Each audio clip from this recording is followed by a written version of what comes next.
82nd Airborne Division, then went to flight school. Since that time back, I went to flight school in 82. In 1984, they created the branch of Army Aviation. In fact, that's the insignia I wear here. It goes back to the old U.S. Army Air Corps prop and rotor that was worn by the Air Corps officers back in the 40s. So flight school, Fort Rucker, was about a year long, about nine and a half months, depending on what course you took. Started out flying something called the TH-55. It's a Hughes 300, kind of a small Hughes 500 if you've ever seen one of those, or an OH-6. They called it the Mattel Messerschmitt because most of the components were made by a company called Mattel, who also makes toys. The major way that the thrust would be pushed from the engine to the transmission by a series of rubber belts, which always made us wonder, will this thing really work or not? After about 40 hours of flight, about where you normally get a private pilot certificate, we took our first check ride to show that we were qualified as primary flight trainees. And then we'd go into something called contact. Contact was learning how to fly a Huey. You've all, I'm sure, have seen Hueys, UH-1H, Huey. Primary utility aircraft came into being in use in the Army about the time of Vietnam. You learn how to fly basic flight modes. Is that going to be enough chairs? Good. Basically learn how to fly a jet-powered aircraft, a gas turbine aircraft. And then we went into instrument training. When you come out of Fort Rucker, you have a commercial pilot's license and rotary wing, as well as a commercial instrument license. After that, part of the class went in to learn how to fly cargo operations, sling-load operations, air assault operations, that sort of stuff in the Huey. I went into something called the Aero Scout Track, which I learned how to fly the Bell Jet Ranger, and also known as the OH-58. You still see them in the inventory today. It's the OH-58 Delta, small scout aircraft with kind of a little ball on top. We called it the gumball machine. I guess I should point out, everything that I flew is in the museum today. So, the TH-55 no longer used, the Huey is being phased out except by the Navy. The Cobra is still flown by the Marine Corps, and the Alpha and Charlie Model 58s no longer really exist. It's all Delta model. While I was going through the scout orientation, we learned how to fly combat operations in scout or CAV or attack helicopter environment, command and control enhancement, flying commanders around so they can control the battlefield, doing reconnaissance and security operations, because a cavalry squadron is the early warning eyes and ears of a division on the ground. And we'll talk about some of these things later in the week as we talk about more of the stuff of the structure of the battlefield and the framework. Is that me? It's Josh. Man, making it hard on this old guy up here. And then also, we were some of the first classes to be qualified to fly combat operations wearing NODs, or not night observation devices, or night vision goggles. If you've ever seen now, most old soldiers have them on the front of their helmet. For us, it was an early thing. We modified them when we were learning how to fly combat operations, tactical flight environment down in the trees with night vision goggles, which was disconcerting at times, but once you figured out how to do it, it was really great, because you get, well, it gave us the ability, as they started producing pilots trained that way, our soldiers on the ground were operating at night. We had advantage over the enemy. Now we had the ability to fight with our helicopters also. We could bring munitions and air assault operations onto target at night. I think the goggles, well, the ones we had, would take your vision and improve it from basically dark to 2200 at night. We could see wires. We could tell the difference between evergreen and deciduous trees. You had that clarity. And that's technology that 25 years ago, so it's gotten even better. After I graduated from flight school, I went to the Cobra course and learned how to fly the fully modernized Cobra attack helicopter, which is a precursor for the Apache. In fact, I chose attack helicopters because I wanted to fly the Apache. But by the time it finally came in the inventory, I was kind of too old in the Army to be qualified in Apache, so I stayed in the attack business. Flight school. Any of you wanting to be pilots? You're in Air Force ROTC. Of course, the only ROTC getting around, right? Well, flight school was a trip. It was fun. It was getting paid to do something I'd always wanted to do. I remember my first day out of the flight line, because we went through about 2 weeks of aeromedical training. They took us to an altitude chamber and did the whole gig of take us up to altitude in this chamber to about 20, I forget how many thousand feet. It's high enough that once you took your mask off, you didn't last long before you passed out. And they had us doing the bit, a couple people were showing cards, and they had to put the cards in the right deck. I had this thing I was supposed to draw a series of shapes, and I remember when they took my mask off, it was very cold in there, and trying to draw these triangles and squares, and pretty soon I felt this guy moving my body and put the mask back on me, and then I could breathe again, and it looked like I'd written some sort of hieroglyphic down there instead of shapes. And they had these cans that were crushed, like a paint thinner can, and these rubber gloves that were hanging just limp. And as they took us to altitude, the cans bulged back out because more pressure inside than outside. These gloves got big, and it was it. So we knew we were at altitude. They also told us, they did it on a Friday because we had gone without oxygen and back on pure oxygen, that we weren't good for anything the next day, so they did that to us on a Friday so that we would recover on the Saturday, our day. The other thing they did is, a lot of the air medical training, we learned about night vision, how the eye works, and they put us in a room about this big and turned the lights down. We sat there for about 45 minutes as our eyes would acclimate to the darkness. And as you're sitting here, you start to see more and more things around the room becoming obvious. It wasn't that they were turning the lights on. Our night vision was getting more acute, that as we were out of light hitting the rods and cones in our eyes, the rods, which are your night vision, were becoming more attuned to what was out there. That's why at night they talk about it, like as you start, how many of you here have driver's licenses? Okay? They ever teach you when you're driving on a country road at night to, if somebody's approaching, maybe look away or close one eye until he goes by and open it back up? That's keeping your night vision so you have good visual acuity. They also taught us how to use the proprioceptive senses, and stay away from actually not use your proprioceptive senses. That's what they call seat of the pants flying. That you think you know what you're doing based on your inner ear, but really that's not what happened. They did a thing to show us what vertigo felt like. They had this chair that they strap you into. They strapped your arms down. They strapped your legs down. It had a table. You put this little hood on that completely blocked off your vision. And you had a little light, a little LED. Because the way the body works, if you have a fixed reference point on the horizon that's not moving, and you're moving in a turn, and you rapidly change your head, you'll get vertigo. Your body reacts crazily. What this did, it put this in this chair, and the chair could rotate, and they started spinning you, and it got to a constant movement. And if you've all had biology, you know inside your inner ear, you know the snail shell, the horseshoe, and the stirrup, and the different parts in your inner ear. Inside your inner ear, there are little hairs that move back and forth. As they move, they activate nerve endings, which tell you relative motion. There's kind of a oily viscous fluid in your ear. So what happens with your inner ear, if you start turning and get a constant speed, those little hairs come back to the center. They're telling your body it's not moving when in fact your body's still moving. And we'd watch other people, they'd start spinning, you lay your head down like this, and they say, okay, now flip your head around, and you see them go into convulsions, almost like they're having a seizure. And we all laughing at everybody. Then it was your turn. It's a good thing it was before lunch, because I think if I had food in my stomach, I would have lost it. It is the most disconcerting feeling I've ever had, because you've got this little light, and you feel like you're sitting there doing nothing. You turn like that, now you've short-circuited your inner ear. And I see why they strapped us down. Those are some of the things they did. Finally we got to go to fly one. And this crusty old guy, at least he looked old to me then, he's probably close to my age. I'm 58, but back when I was a lieutenant, 58 seemed like, you should be in a wheelchair walker, staying at the VA in the dormitory.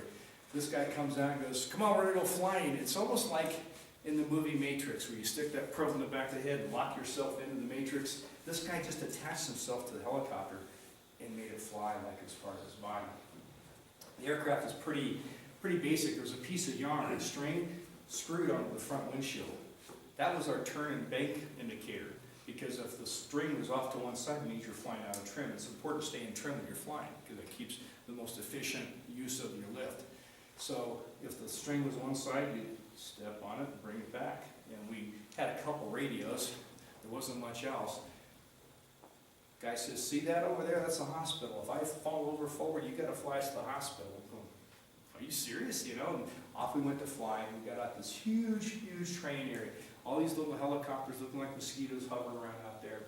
And we had about a football field all the way around us. He goes, okay, you got 3 controls. You've got the collective, that's the up and down stick, power stick. You want to go watch a guy in a helicopter, there's a stick to the left hand, there's a stick between his legs, that's the cyclic, you got 2 pedals.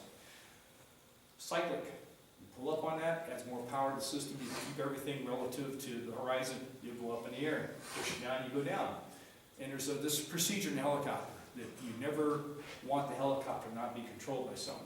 So there's a very formal procedure in the helicopter of, I have the controls, and the co-pilots say, you have the controls, and I say, positive 3-way transfer of controls. You have the controls on it, you have the controls, you have the controls, that type of thing, so you know who's flying it. Because there have been situations where people think the other guy's flying the helicopter at night, and really when no one's flying it, and fortunately kind of stay straight and level for a while. So there's this process of handing over the controls. So the IP says, Lieutenant Moneymaker, you have the controls, you have the cyclic, or I'm sorry, the collective. I have the collective, I can say it right now. He goes, you have the collective. He goes, go ahead and just kind of pull some power in and take us up about 5 feet. We went up. Oh, this is pretty good. That was easy. What's all this stuff about 9 months from flight school? Take us down to a 3-foot hover. Put it back down, we come down, we're just dead straight on, not moving. Do it again, take us about 15 feet. Pull that thing up, we went up to about 15 feet, kind of, man, I'm a natural pilot. I was just call me arm right, bring it back down. He goes, okay, I have all the controls. Now you have the cyclic. The cyclic, the collective, it collectively changes the pitch and all the blades at one time. So that's where you get your power. It either changes your altitude or changes your airspeed. The cyclic is a stick in the middle and it rotates the rotor plane around the mast. Push it forward, you go forward, pull it back, you go back, left and right. He goes, you have the cyclic. So I got the cyclic. Move us forward. I pushed that puppy forward and we started moving forward like the best hover taxi you'd ever seen. Stop, take us left, take us right, pull around. Why am I here? This is so easy. These guys over here, they're all over the place. He's looking around like, you guys should see what Moneymaker's doing. This is really easy. Because now let's talk about the pedals. These are for anti-tug control. When you increase power in the system, for every action there's an equal opposite reaction. So if you pull power in, you've got to put left pedal in to keep the aircraft from shifting around that axis. Also to hover, if you want to turn to the left, you push left pedal, turn 90 degrees to left or whatever. He gave you control of pedals. Give us a left pedal turn, 90 degrees left. Bring us back center. This is, put the wings on me, I'm ready. Because it felt like, this is the easiest thing I've ever done in my life. Now what he didn't tell me is, for every control input in that aircraft, it causes equal control inputs on every other control. If you put in collective, you got to adjust the cyclic, you got to adjust the pedals, you also have to adjust the throttle. In fact, he had me work the throttle, take the RPMs up to 2,900, down to 2,700, back up to 2,900, and looking at all this stuff. And I'm focused on the instruments. I'm not making sure that we're staying how we are supposed to be staying. So he gave me control of the aircraft. He goes, keep that needle in the green arc, 2,900 RPM, and hover. In my mind, what do you think I've been doing? Gave me control, we're sitting there for a minute, all of a sudden we're going back like this. He goes, I got the controls, and brings it back. I'm like, wow, what'd you do wrong? You know, and got it again. And it had to be him, because I've been doing it great. Well, once I got humbled like I should have been, like everybody else had. The reason why everyone else was having trouble, and it looked like I was doing good, and I was kind of slow at this. They had already got past all that. They were now trying to hover. I hadn't gotten to hover yet. And we got on the bus after that orientation flight going back, and we're all like, man, none of us are ever going to make this. How are we going to do this? They had us in a football field trying to hover. I mean, getting up in the air is okay. Getting back down to the ground without rocking around was kind of tough. To think about ever flying a helicopter in formation or in support of something else suddenly became, is 9 months enough? Well, it turned out it was, because about the 4-hour point, you reach the point you're flying, and now you're, instead of being in a football field, you're in a baseball field. In about 6 hours, you're able to run the bases with the helicopter. You're able to move it around, hover forward to first, come this way, now come back this way, now come over and all that. And it's now happening here. You think about it, I want to go forward at 3 feet, and you're able to do that. And in that, you're hovering along, and they give you a simulated engine failure. So a forced landing, hovering auto rotation, where you've got to set the helicopter gracefully in the ground without crashing. We started doing it from altitude also. which is very similar to an aircraft, fixed-wing aircraft making an approach to landing. In about 9 or 10 hours, you're out there flying one day, and the instructor pilot goes, go over there and land. You go over and land. He goes, okay, take 3 trips around traffic pattern, and then come back here and get me. What? Yeah, you're going to solo. What? You're not going to be there? Now, I'd flown a fixed wing. My dad had a plane, so I'd soloed before, but that had wings. You know, it had stuff. This was a thing made by Mattel, and the guy was getting out, and he was going to leave me alone? Then I thought, what if I don't come back? What are they going to do? Well, I did my 3 trips around. It felt really good. Came back, got him. There's a tradition of once you solo, they throw a bucket of water on you. So, fortunately, it was still early enough. I think it was late August when that happened. After that, flight school got pretty cool. Because now, when you soloed, you got these wings that for a flight student were important to get. They went on your hat. You wore these colored baseball hats. I was Royal Blue Flight.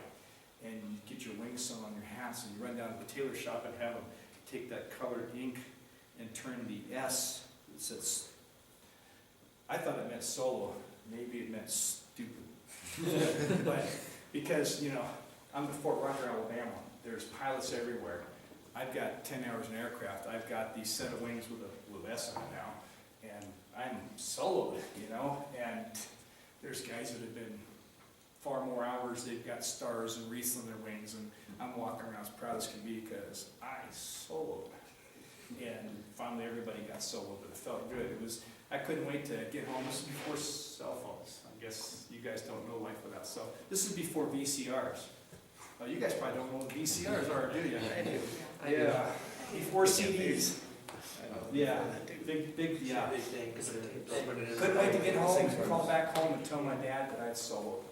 And jumping ahead, one of the greatest honors I ever had is my father came back to Fort Rucker and pinned my wings. He's on me, and when I graduated from flight school. But I'm living proof. We always say the Army breaks everything down to small pieces. We can teach a monkey to do anything. We can teach a monkey to fly, and I'm kind of living proof of that. There's somebody that goes to Fort Rucker, Alabama to go to flight school and cannot come out there as a pilot. They didn't want to, because the Army and the Air Force, I'm sure also, but my experience as Army, can take anything they've got to train and break it into small pieces and build upon that experience to where you can walk out successful doing your job. Sometimes it's better to come in, like in the case of aviation, to walk in clueless. Other than that's air, that's ground, and there's something moving through the air, and I'm going to be in it. At my graduation, they do a flyby, formation flyby of everybody. And this is, again, the days before VCRs even. My parents had borrowed a movie camera from somebody that had sound, and they're filming the flyby. So you have all these Hueys coming by, and there's a couple of ones kicking out smoke, all the scouts out in front. And you can go, oh, there's, you know, and they have this board with who's flying what aircraft. Take a look up. There's Bobby Sue, and there's Becky, and there's Tommy, and all this sort of stuff. And this couple behind my parents go, wow, will you look at that? 9 months ago, we wouldn't let him drive the car. Look at what he's doing now. And that was a serious statement. That to change a little bit, I went through airborne school. We took off 5 times. We jumped out of the airplanes 5 times. There was a guy I went through jump school with from northern Georgia. Those are the first 5 times he'd ever been in an airplane. When he came to basic, it was by bus. So every time this young man had ever taken off an airplane, he jumped out. And I often wondered what it was going to be like his flight home, what he was going to try to do and get ready for landing. But anyway, what that's got to do with flight school? Absolutely nothing. The flight school was back in $1982. The taxpayers of this country put $975,000 into my education to teach me how to fly helicopters, both primary flight instruction and the co-return course. And they got the return on investment because for the almost next 20 years, I flew helicopters in the Army. I flew attack helicopters, I flew the Cobra, I flew Hueys, I flew Scouts, and such. And one of the finest schools in the world. I'm sure if you go to Pensacola for the naval flight, I'm not sure what the Air Force teaches there. Do you know where primary flight? But all schools, same quality of instructors. The military is very good at taking complex things. They could be inherently dangerous and making it extremely safe. Back to jump school for a moment. My son recently went through airborne school and went back to see someone who was doing it. In 30 years, I went through jump school in 1979. It hasn't changed. The buildings are newer and nicer, but what they teach is the same. You look at the thousands of people that go through jump school, and there's so very few injuries. The military does a good job of integrating safety in all they do. Same thing with the flight schools.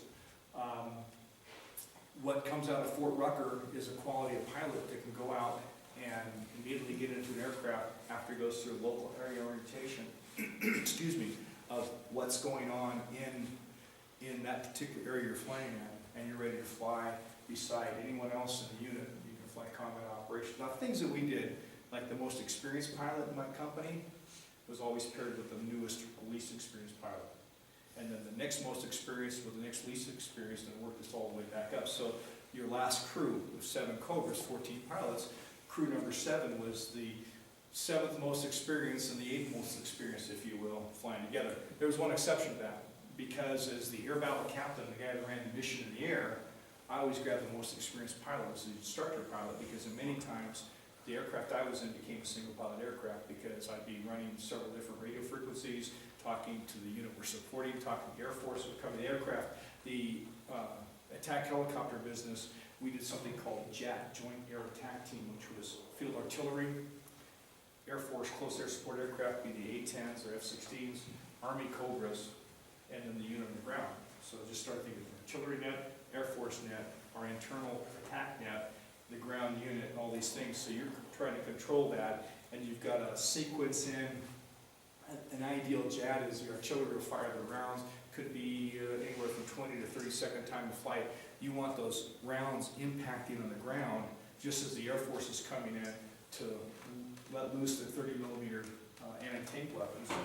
And as they're making a break, more artillery rounds are coming to cover their break. As that's happening, the attack helicopters are coming up. They've got like a 23-second time of flight of their missile. So you want artillery and 30-millimeter artillery and tows and artillery and all this going on. So you see why my pilot was flying the aircraft while I was just talking on the radio a lot. But you come out of the school trained to do that. I have a book here.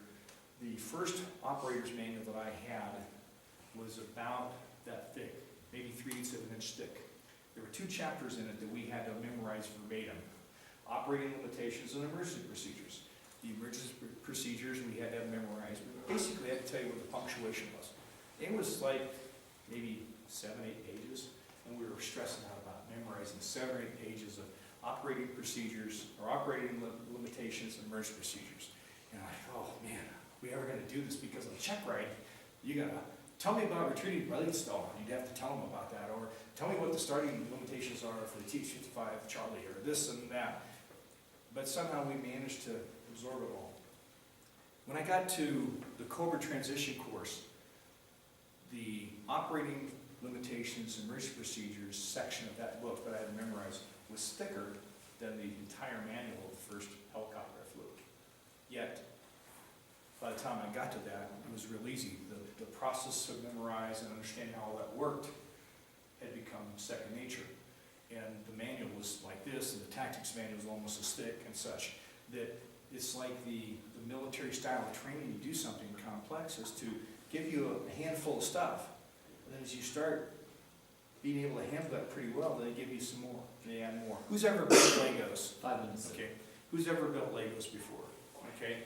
How many words are in those Lego diagrams? How many? It's just pictures, right? Take these things, put them on here, and take these and put them on here, and pretty soon you got the Millennium Falcon or something like that, Falcon or something like that. So that's how the military training goes. A lot of the training you're going through now is building on step by step by step. Anyway, any questions about what I've rambled on about here for the last half hour? Oh, you guys are easy. Everyone's awake, right?